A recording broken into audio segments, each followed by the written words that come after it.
Assalamualaikum warahmatullahi wabarakatuh. Alhamdulillahirrabbilalamin. Assalatu wassalamu ala asrafil anbiya'i wal mursalin Sayyidina wa maulana Muhammadin wa ala alihi washabihi ajma'in, amma ba'du. Pertama-tama marilah kita panjatkan puji dan syukur kehadirat Allah Subhanahu wa taala yang telah memberikan kita nikmat, sehat dan sempat sehingga kita bisa berpartisipasi di bulan Ramadan tahun ini. Tak lupa salawat serta salam selalu kita panjatkan kehadirat Nabi besar kita, Nabi Muhammad sallallahu alaihi wasallam. Allahumma sholli alaihi. Nah, kembali lagi bersama SMA IT Nur Hidayah di Obah, obrolan berkah bersama SMA IT Nur Hidayah. Di Obah kali ini saya Dira akan menemani teman-teman semua selama 20-30 menit ke depan untuk membahas hal-hal yang tentunya berguna banget buat teman-teman di bulan Ramadan kali ini. Gak afdol juga nih kalau cuma memperkenalkan diri saya sendiri, karena saat ini kita sudah dihadirkan oleh sosok yang luar biasa, salah satu guru yang menjadi tempat curhat anak-anak juga, yaitu Ustazah Sumarsi, Sarjana Pendidikan Magister Pendidikan Islam.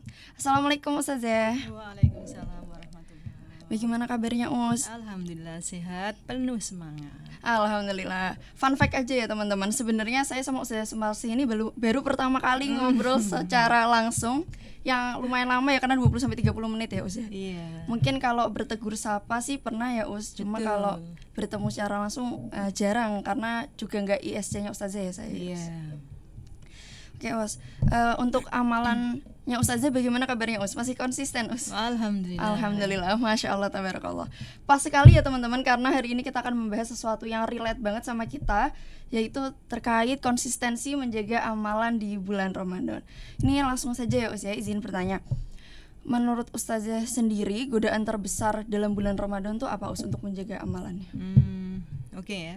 Ada beberapa hal yang mungkin menjadi fenomena menurunnya aktivitas kita, terutama di 10 hari terakhir. Yang pertama, liburan nih. Jadi cenderung yang mungkin anak-anak ya, yang karena udah merasa rileks, santai itu, akhirnya terlena target-target yang selama ini sudah direncanakan ambyar. Jadinya yang harusnya 10 hari terakhir itu maksimal, malah sebaliknya. Kemudian yang kedua nih, medsos. Hati-hati dengan medsos ya, karena scroll medsos itu tidak mungkin cepat. Biasanya kita hanya awalnya iseng gitu, nyari hiburan gitu. Lama-lama nggak sadar udah setengah jam kurang 1 jam dan seterusnya. Kemudian yang ketiga mungkin karena kebanyakan konsumsi akhirnya berpengaruh pada tidur kita. Terutama godaan terbesar itu ba'da subuh ya. Ba'da subuh mungkin karena merasa malamnya udah full tidak tidur, kemudian sahurnya karena asumsinya nanti akan bekerja gitu ya seharian, akhirnya tidak sadar yang dimasukkan terlalu banyak. Kalau terlalu banyak akibatnya apa? Ya ngantuk itu.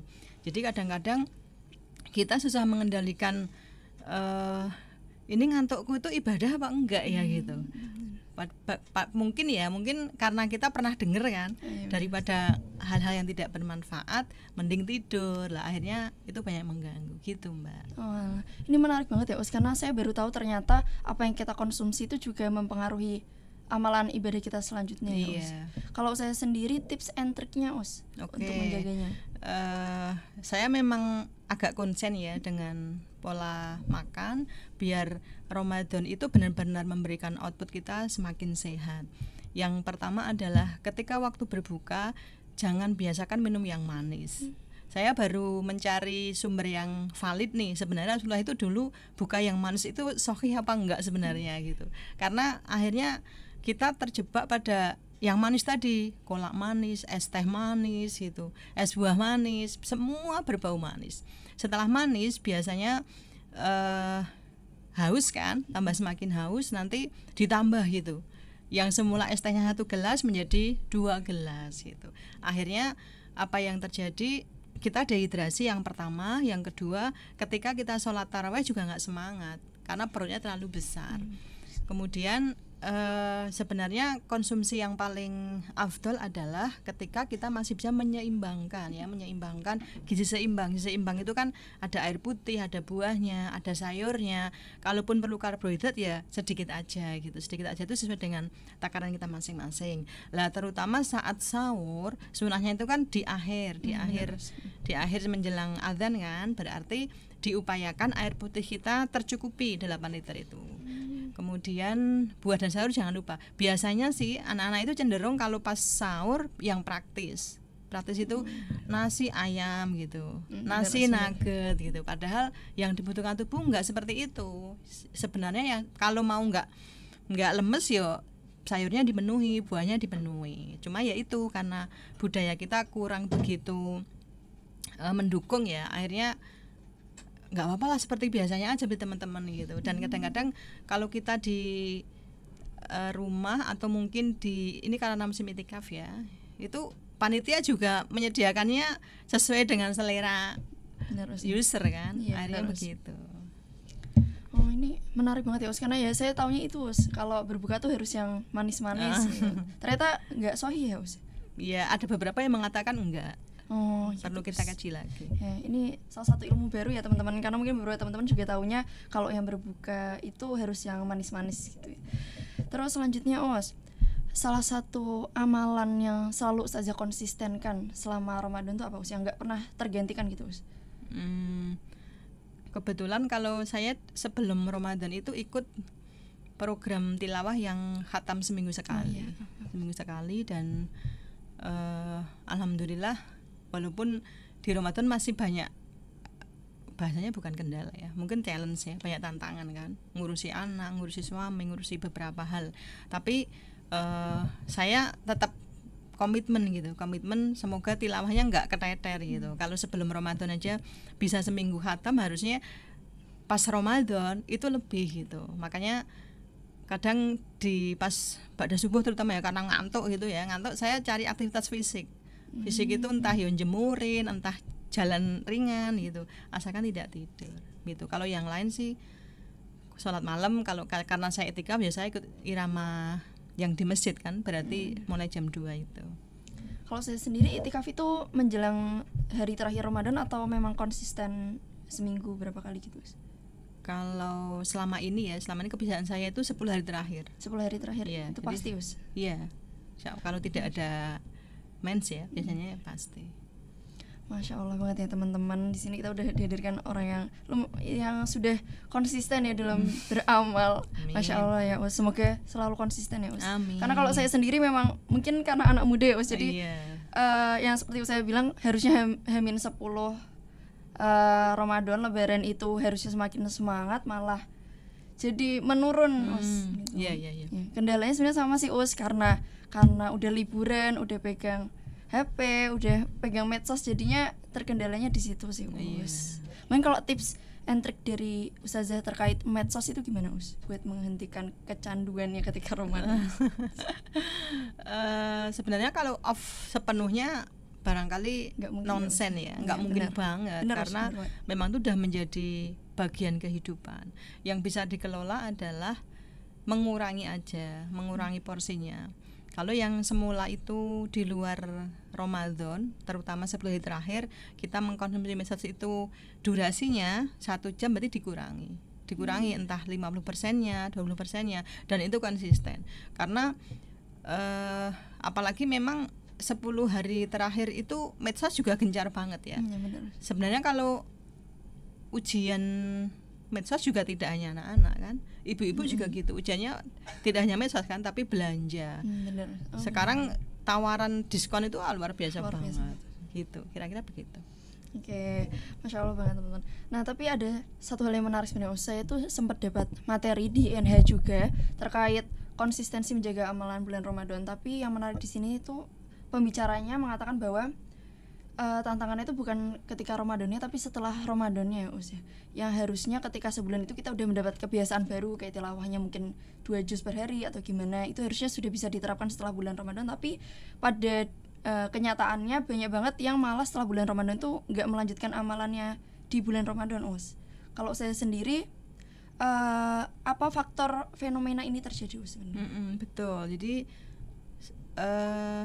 umat Islam itu nggak tahu ya, entah karena tradisi atau entah karena lingkungan, yang awalnya Ramadan tuh full banget ibadahnya, tapi mulai Syawal, yang harusnya Syawal itu kan peningkatan ya, akhirnya malah turun drastis, entah karena sibuk silaturahim, entah karena sibuk mudik atau kesibukan yang lain. Lah harusnya ada beberapa hal yang nanti bisa kita upayakan ya, bisa kita upayakan sehingga kita minimal nggak jauh-jauh banget lah ya dari Ramadan. Yang pertama itu niat. Jadi setelah akhir Ramadan kita niatkan insya Allah gitu, insya Allah kita akan konsisten, kita akan istiqomah. Lah niat itu kalau perlu berarti ditulis gitu, ditulis di dinding gitu ya, entah ditulis macam-macamnya, nanti aku habis Ramadan mau ngapain sih gitu, ditulis. Bagi yang tidak suka visual berarti ya ditulis di dalam hati gitu. Tapi menurut saya kan lebih manjur banget ketika ditulis, divisualkan. Kemudian karena niat itu besar banget ya, besar banget pengaruhnya. Seseorang itu akan menjadi melejit gitu kalau niatnya juga benar. Kemudian yang kedua nih yang nggak kalah penting adalah cari komunitas. Komunitas ODOJ misalnya, jadi komunitas tilawah Al-Quran sehari 1 juz, atau komunitas kalau di tempat saya di beberapa masjid itu ada yang menyelenggarakan Qiyamul Lail mulai jam 2 setiap 1 pekan sekali, itu kan juga komunitas. Komunitas itu lumayan menguatkan kita kan, karena memang sebenarnya kita sangat rapuh banget. Jadi setelah Ramadan komunitasnya jangan dihilangkan. Sekolah nih misalnya ada AMI, ada OSIS dan seterusnya, bisa membuat itu follow up setelah Ramadan. Jadi dengan komunitas itu minimal kita akan teringat, oh iya ya dulu pas Ramadan itu seolah-olah aku nggak capek gitu, yang semula tilawah sehari 5 juz itu biasa banget, tapi kenapa pas Lebaran 1 juz aja perlu effort besar gitu. Kemudian yang ketiga kita harus memahami bahwa waktu itu tidak akan kembali. Bisa jadi kan Rasulullah pernah bersabda ya, Muslim yang beruntung itu adalah kalau hari ini lebih baik dari hari kemarin. Nah kalau ternyata Ramadan yang sudah memberikan habits kita luar biasa itu kok tiba-tiba hilang, itu kan sayang banget. Dan kita tidak tahu kan akhir dari kehidupan kita itu nanti seperti apa. Lah karena kita pengen insya Allah hidup kita itu husnul khotimah, maka ya tadi kita harus memahami bahwa waktu itu nggak akan kembali gitu. Tidak usah membayangkan nanti aja ya tilawahku nek habis maghrib gitu, habis maghrib kecapean, nanti ya kalau habis isya gitu dan seterusnya. Atau misalnya mengkodok puasa itu segera aja, tidak usah menunggu. Nah ini kan baru enak-enaknya makanan gitu ya. Kemudian yang tidak kalah penting adalah ya berdoa ya, minta petunjuk, minta hidayah, minta kekuatan sama Allah. Kita sering berdoa, ya Allah berikan kekuatan pada saya, kekuatan fisik agar aku bisa beribadah secara maksimal. Karena kekuatan fisik itu penopang utama seseorang bisa beribadah. Kita bisa membayangkan saat kita pusing saja, jangankan kok tilawah kan, sholat aja bisa nggak ya sholatnya sambil tidur gitu, bisa nggak ya sholatnya sambil duduk gitu, apalagi tilawah, apalagi dan seterusnya. Makanya senantiasa menjaga kebugaran fisik. Kebugaran fisik bertujuan apa? Biar kita tetap fit gitu. Itu ya kira-kira. Kemudian mungkin juga sudah menjadi kebiasaan ya membuat target harian, target mingguan, target pekanan, atau bahkan target setahun, sehingga nanti pas ketemu Ramadan yang akan datang kita sudah akhirnya gitu, kita bisa mengkomparisikan dari Ramadan yang kemarin sama besok itu kira-kira baik yang mana gitu Mbak. Oke, makasih Ustazah. Berarti yang paling penting itu nggak hanya motivasi internal tapi juga motivasi dari eksternal ya Us ya, karena berkumpul dengan komunitas yang baik itu juga adalah suatu hal yang penting banget ya Us. Bahkan nggak hanya terkait amalan tapi terkait kehidupan kita sehari-hari pun itu sangat penting ya Us ya.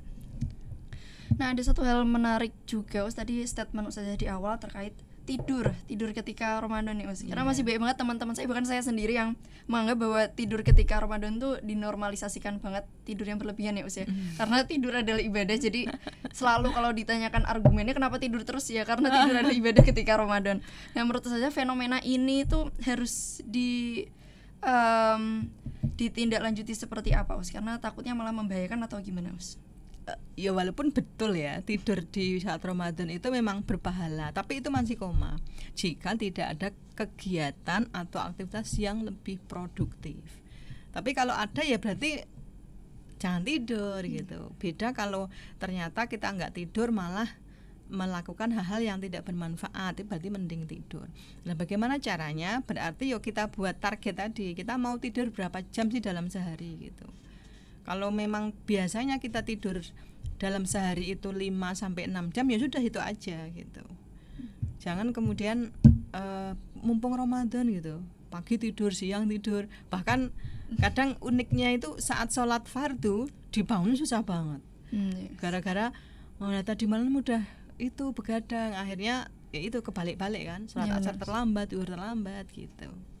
Oke, nah kalau saya sendiri ada cerita menarik atau role model Ustazah dalam pengkonsistenan amalan Ramadan gitu nggak Us? Mungkin ibu Ustazah atau teman-teman Rasulullah. Oke, kalau saya kebetulan saat tarawih itu kan biasanya loh ya keliling beberapa masjid. Nah, saya menemukan seorang ibu-ibu yang umurnya mungkin sudah 60 tahun. Ramadan yang lalu beliau bertanya pada saya, Mbak udah khatam berapa kali nih gitu. Saya kan rada malu kan. Terus saya tanya balik, jenengan berapa Bu gitu. Saya 5 Mbak, 5 kali nih, OTW 6. Kemudian saya dalam hati wah izin banget gitu, malu banget. Padahal di usia 60 tahun itu kan rata-rata orang sudah pesimis kan, pesimis dengan kekuatan fisiknya, pesimis dengan macam-macam lah. Bahkan banyak orang yang kemudian menggunakan sebenarnya tidak usah full banget lah, tetap ada udzur kan gitu. Tapi si ibu tadi tetap semangat gitu, semangat menghatamkan bahkan mau sampai 6 kali. Kemudian saya membayangkan saya yang masih punya usia segini ya, usia yang masih diberikan kekuatan yang lebih itu masuk kalah dengan ibu tadi.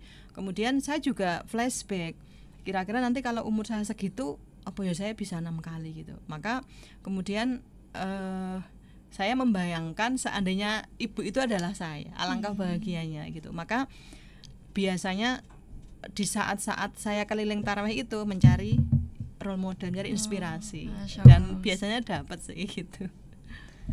Berarti setiap masjid itu pasti ada cahayanya tersendiri. Betul.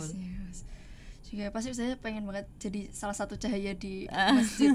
Amin amin. Oke, baik Us. Kalau saya sendiri ini mungkin pasti ada beberapa orang tua yang nonton kita juga nih Us. Kalau Ustazah, ini Ustazah sudah punya anak kan Us? Yes, umur berapa Us? Sekarang SD, SMP, SMA? Anak saya 4 ya. Yang pertama kelas 10, yang kedua kelas 8, yang ketiga kelas 4, yang terakhir kelas 1 SD. Di antara keempat itu berarti yang sudah puasa full, yang semua udah puasa full. Semua sudah puasa full, iya. Masya Allah Us. Itu yang paling sulit untuk mengingatkan ibadahnya itu anak yang keberapa ya? Kebetulan karena anak saya laki-laki semua ya. Laki-laki semua itu secara umum memang karakter laki-laki itu nggak mau didikte. Dia tidak mau terlalu diarahkan. Makanya di awal Ramadan saya hanya mengatakan ke mereka silahkan punya target masing-masing. Kemudian ada yang mengatakan udah Mi aku udah punya nih target, katamu berapa kali? 4 kali gitu. Oh ya, terus yang kedua tuh khatamnya berapa kali? Aku cukup 2 kali gitu, dan seterusnya ya. Jadi kalau berbicara dengan anak laki-laki itu memang modelnya adalah hanya sekedar motivasi. Kita tidak bisa kemudian gini loh, pasti mereka akan mutung. Apalagi seusia anak SMA. SMA itu pasti nggak mau. Apalagi sampai ngapain Umi ngatur gitu. Emang kita sama dan seterusnya ya. Makanya dimotivasi. Biasanya ketika saya tilawah gitu agak saya keraskan. Itu tujuannya untuk memancing mereka gitu. Oh ternyata kamu udah khatam lagi ya gitu. Terus saya tanya lah, kamu udah khatam berapa kali? Wah kita kalah nih gitu. Dan akhirnya saling memotivasi. Walaupun karena saya sadar mereka masih masa bertumbuhan, makanya saya juga nggak begitu kenceng. Terutama bagi yang kecil-kecil. Sebenarnya kan yang kecil itu dia belum wajib untuk sholat, untuk puasa kan, makanya saya hanya mengasih motivasi kalau kita sholat bagus nanti endingnya seperti ini, kalau kita puasanya bagus endingnya seperti ini. Dan kalaupun mereka ternyata aku nggak kuat nih Mi sehari ini. Kenapa nggak kuat gitu? Karena panas banget. Oh ya coba tidur dulu ya, dan seterusnya. Sehingga semoga, walaupun saya jarang ya nanya anak-anak, semoga anak saya itu tidak menjadi anak yang tertekan gitu. Nah, tertekan kan akhirnya kalau ada orang tuanya, bagus banget itu. Ketika nggak ada, wah salam gitu. Kalau saya normal sih kayak anak-anak yang ustazah juga. Kalau ditekan tuh malah nggak melakukan karena jadi ada tanggung jawab bayang-bayangan tersendiri gitu Jadi lebih enaknya kalau memang secara alami maupun harus tetap didampingi ya Saya juga kayak anaknya ustazah, kalau misalnya nggak lihat pencapaian orang lain tuh nggak terpicu jadi harus lihat hatamnya orang lain berapa, nanti baru merasa tersaingi gitu ya Nah mungkin ustazah ada kata-kata penyemangat buat anak-anak muda di luar sana, atau mungkin orang tua di luar sana buat tetap menjaga amalannya di bulan Ramadan atau setelah bulan Ramadan nanti. Oke. Terutama yang masih muda nih ya, anak-anak SMA nih ya, tetap semangat karena tadi Ramadan itu momen yang dia spesial banget. Dia tidak akan kembali lagi. Kalau kita bisa melipat gandakan ibadah kita, maka kita berharap energi yang tersimpan selama Ramadan ini mampu menerangi kita, mampu membekali kita 12 bulan yang akan datang. Kita bisa membayangkan berarti diri kita akan kokoh banget selama 12 bulan yang akan datang. Kalau selama ini mungkin kita jadi orang yang agak melo, kemudian cengeng, baperan gitu. Coba deh diterapi dengan Ramadan. Diterapi dengan Ramadan ya, dengan ibadah yang sungguh-sungguh, tilawahnya dimaksimalkan, sedekahnya dimaksimalkan gitu. Karena kita berharap bahwa energi yang kita dapatkan di bulan ini mampu menjadi penguat kita 12 bulan yang akan datang. Kemudian bagi orang tua, ayah bunda sekalian, mari kita menjadi orang tua yang dirindukan anak-anak gitu ya, dirindukan anak-anak. Artinya tetap mereka perlu kita dampingi, tapi tidak mau mereka didikte gitu. Tetap kita tidak bisa melepas begitu saja, tetapi jangan terlalu dikekang. Sehingga kuncinya adalah pada kedekatan. Kedekatan itu tidak bisa instan. Dia tidak bisa pas ada masalah kemudian kita deketi, nggak bisa gitu. Kedekatan itu harus natural, dia diawali dari masa yang paling kecil. Maka ayah bunda yang masih punya anak kecil, gunakan kesempatan emas ini untuk mendekati mereka. Karena kelekatan itu tidak mungkin tiba-tiba saat SMA nih, oh aku mau dekati anakku, pasti mereka akan lari gitu. Dalam hati mereka akan mengatakan, emang siapa gitu, kok tiba-tiba dekat ke aku gitu ya. Makanya momen Ramadan itu luar biasa sebagai sarana kita untuk melekatkan orang tua ke anak-anak. Bisa dengan itikaf bareng, bisa dengan sholat malam bareng, bisa dengan buka bersama bareng ya, saling menyemangati kayak tadi ya. Oh ternyata Abi udah selesai nih gitu. Atau bisa jadi anak-anak yang ternyata kok gitu sih Umi malah males gitu dan seterusnya. Sehingga sama-sama gitu, karena kita berharap bahwa ketahanan keluarga kita awali dengan mencas energi di bulan Ramadan. Masya Allah, tabarakallah. Menarik banget ya teman-teman, karena tema kali ini tuh memang relate banget sama apa yang kita hadapi sejauh ini, masalah-masalah yang selalu kita hadapi baik untuk anak muda maupun ayah bunda di rumah. Nah, dari yang Ustazah sampaikan, hal-hal yang paling menarik yang saya dapatkan itu yang pertama terkait konsumsi ya Ustazah. Konsumsi selama bulan Ramadan ternyata mempengaruhi bagaimana ibadah kita. Terus yang kedua terkait tidur tadi, ternyata nggak boleh nih teman-teman kalau kita menjadikan hadis itu sebagai alasan buat kita selalu bermalas-malasan. Terus yang ketiga terkait motivasi eksternal itu sangat penting, sama halnya dengan motivasi internal, karena kalau tidak didampingi atau tidak berada di komunitas yang baik, maka kita bisa jadi akan rapuh lebih cepat ya Ustazah. Betul. Terus yang keempat tadi ada terkait cerita Ustazah yang menarik banget, dimana kita bisa sebenarnya role model atau orang-orang yang memotivasi kita tuh ada di mana saja ya Ustazah. Bisa kita cari kapanpun, dimanapun, dan dari siapapun, entah itu dari yang lebih tua, yang lebih muda, bahkan yang sepantaran dengan kita atau ustazah kita, atau mungkin teman-teman kita di rumah. Nah terus yang terakhir terkait bagaimana peran orang tua dan anak ini saling membantu ya Ustazah. Karena kalau hanya dari orang tua saja, nanti malah orang tuanya juga nggak dapat motivasi dari anaknya. Kalau dari anaknya saja, ya nanti anaknya nggak dapat motivasi dari orang tua. Jadi di sini saling bekerja sama membangun rumah yang lebih baik untuk Ramadan kali ini ya Us, ya. Lebih terang, lebih penuh berkah dibanding Ramadan sebelumnya. Dan yang paling penting adalah menjaga amalan kita setelah bulan Ramadan ini, karena ketika Ramadan kita sudah disucikan, dosa-dosa kita sebelumnya sudah diampuni oleh Allah. Jadi ketika kita Syawal nanti kita sudah dilahirkan kembali dan diharapkan bisa menjaga amalan-amalan kita yang ada di bulan Ramadan. Kita sudah sampai di akhir nih Us. Masya Allah. Tidak terasa ya Us ya. Karena memang seru banget untuk tema kali ini teman-teman, terlalu relate. Bahkan saya sendiri sedikit kena banyak tamparan. Nah, karena maupun segmen ini telah berakhir atau episode ini telah berakhir, tapi bukan berarti ilmu kita akan berakhir, karena kita akan berjumpa lagi di episode Obeh selanjutnya. Sekian dari saya. Terima kasih sekali lagi untuk Ustazah yang telah memberikan ilmu yang luar biasa Us, dan bisa menjadi panutan kita juga ya. Sekian dari saya. Mohon maaf bila ada salah. Wabillahi taufiq wal hidayah. Wassalamualaikum warahmatullahi wabarakatuh. And see you tomorrow. Terima kasih Ustazah. Sama-sama.